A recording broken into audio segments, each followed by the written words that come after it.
the Northeast Indiana delegation, well, I'm from that other place, kind of in central Indiana, you know, that place. As far north and east in the county as you can be and still have it held against you. There was a day when the Marion County delegation was really the star of the General Assembly. I will tell you that the Northeast Indiana delegation is just, it's remarkable. In addition to great new people, you have two of the most senior individuals in the House that are keys for our team. Phyllis Pond, who broke the glass ceiling before anybody knew what a glass ceiling was, is our most senior member of our caucus, and the chairman of Ways and Means and the taxpayer's friend, in all honesty, Jeff Esmond.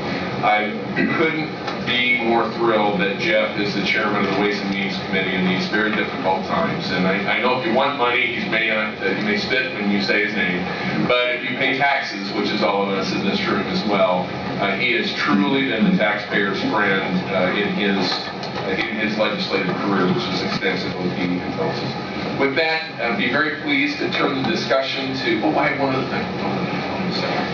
How impressed I've been with the campus today. When the invitation to come here and participate in your beginning dialogues on the promise and problems of democracy was made by Elliot and Professor Markey and by the Chancellor. It had been a few years since I've been up here and toured the campus. As a former member of the Budget Committee, been here a number of times. And what a remarkable institution. I heard a lot today. I've met with some school board members, county councilors, city councilors, and heard some great things that are happening in your school systems here as well, from K through the higher ed, and very impressive, and enjoyed it greatly today. So with that, I'd be very pleased to turn the discussion over to you. Yes, sir. Yeah, I know that you're going to be looking at several educational reform bills. And for those of us who are not really pleased with the concept of a top-down, central planning approach, sure. And we looked at the results in 1970 to 2009 for the Department of Education, real funding 360% inflation adjustment. SATs, ACTs basically remain the same as they then we weren't become then now. In fact, we're getting far over just where it's 11%. And we've fallen from number 1 to number 19 and 25% really versus major competitive international countries. For those of us who don't like socialized medicine, don't want socialized education, who want to have true choice and true options, and are confronted with choice of either receiving absolutely nothing in terms of leaving the public school system and going to private school system, or agreeing to continue to have a curriculum which they may extremely disagree with. Is there any reason a bill cannot be voted on the general floor that will provide a real option, whether it be $2,000, $3,000, $4,000, or some sort of a vanilla tax credit or voucher for all parents who may be on it, take their child, save from the $11.28 from last year's school budget, to save that $9,000, $8,000, whatever it may be, and allow those parents to take those children and put them in higher education or homeschool or some other educational solution that may work best for that person. I have to tell you, sir, when I called on you, you look like a softball question person. It's definitely not the case. Okay, I'll repeat it so we can all hear. It's really the crux of the matter, I'm sure that many of you are here tonight. That is education reform. And some of the discussions that we're going to be having this session about the future of public school education in Indiana. And we might as well get right to it. I shook the hand of so many educators on the way in, and parents, and I'm certain that many of you are here. I see the Superman poster in the back, and I know we have people of all stripes here on this issue. So let me give you a little background, and I'm not speaking for the entire General Assembly. I'm speaking as a legislator with 24 years of experience, a person with 2 years prior to that of experience in the Department of Education, and an individual who has spent their legislative career working in the area of education as a member of the Education Committee, and now as a leader of years. First of all, I may have mentioned this previously, I am not one who says all schools are failing and all teachers are poor. That's not the case. We have outstanding examples of it. We have some right here in your community. I've heard some of the accolades received by the Fort Wayne community system here just recently. Most impressive. Every school system has its high points, and most have their low points, and some aren't getting the job done. After a quarter century of nibbling around the edge of school reform, clear back to the days of Dean Evans and the A+ program for education excellence, for me, not for the General Assembly, but for me, I believe that the only way to really impact public education is to inject some competition. And that is what is going on right now. Most of you may know, some of you may not, that you can select today the public school corporation that you attend, provided they have work. You don't have to go to your resident school. That's a recent development in the last 3 years. I've seen a lot of school corporations react to that and attempt to compete with their neighboring school corporation, which for me, I don't believe that's a bad thing at all. I think that competition raises all boats. I'm fond of saying, and I've said several times today, if my law firm was the only one in Indianapolis that gave municipal advice, our fees would be extremely high and the responsiveness would be pretty low. We're not, and we aren't. And I truly believe that the injection of competition in the system in a reasonable fashion that gives more options for families to educate their student in the way that's right for their families is the most important thing we can do. In fact, I was asked this, and we'll get specifically to the charter school bill, which I'm personally authoring, and which Kathy mentioned a few moments ago. I was asked at the education committee by a longtime educator that's on the committee, tried to get a lawyer in the corner. That's always difficult to do, particularly when in politics. He said, well, let me get you to agree to something first. It's primarily the state's obligation to educate a child. Stop. I said, well, Representative Smith, I'm sorry, we have a problem right at the outset. Because I believe it's primarily the responsibility of parents to educate a child. Right. And the state obviously has a constitutional obligation to provide a free education to public school students. But we need to give parents, in my opinion, my humble opinion, as many options as possible. That includes the opportunity to have a charter school, or for parents to create a charter school, have a trigger so they can change a existing public school with State Board of Education approval to a charter school, to give school boards the authority to create charter schools as conversion schools. That's what this bill provides. And if you're a union member in the room, you're not going to like this. These charter schools can be created and they're free of collective bargaining unless it's reinstated by those teachers in that school. It's really a tool to give parents, school boards, administrators more choices. Is that a silver bullet? Absolutely not. And if somebody says it's a silver bullet, they don't, personally, I don't think they're sure. It's one option.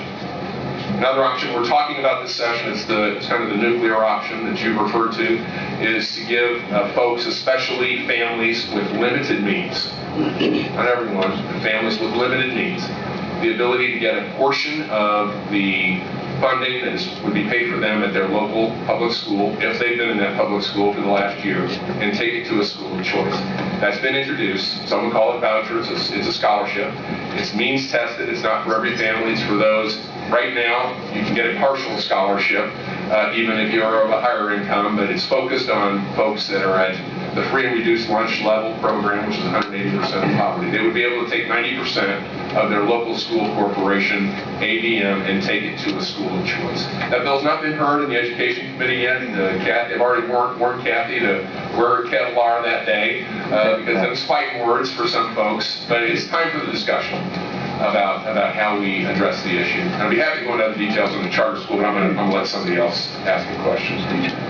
Yes, sir, right here. Sorry, I just have to add in that proposed bill is set at 250%. Let me give you the exact figures.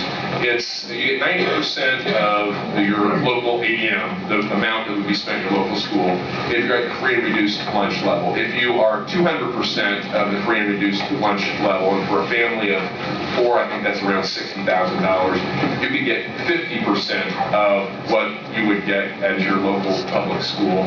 And if you're at the 250% level that you mentioned, which is a family that means 4, family of 4 would be close to $100,000. You get 25%. So what's the ADM at your school is?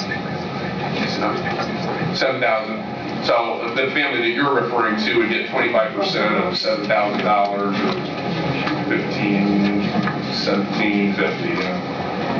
So, yeah, certainly. And is that going to change? Likely. Personally, I think we need to focus for those folks that don't have the opportunity to exercise choice for their families and on the lower end. Yes, sir. sir, right over here. Yeah, so look at Louder. They're getting microphones. Since we're looking at charter schools being a viable choice for Yes. parents to send their students, can you talk a little bit about how the charter schools in Gary, Indiana compare in performance to the local schools, since that's an area that really needs some work? Sure. We're still working on some of the figures that were circulated in the State House yesterday, and some of you may have seen, I was handed them by a reporter today, that had some statistical evidence that the charter schools were all at the bottom of the pack. Part of that, I don't say they're all at the top of the pack. Part of that is because statistically, the student population, the 62,000 students that are in charter schools today at, I got that backwards, I'm sorry. 22,000 students at 62 charter schools. 22,000 students at 62 charter schools. Some 71% of those students are free and reduced lunch eligible. 66% are.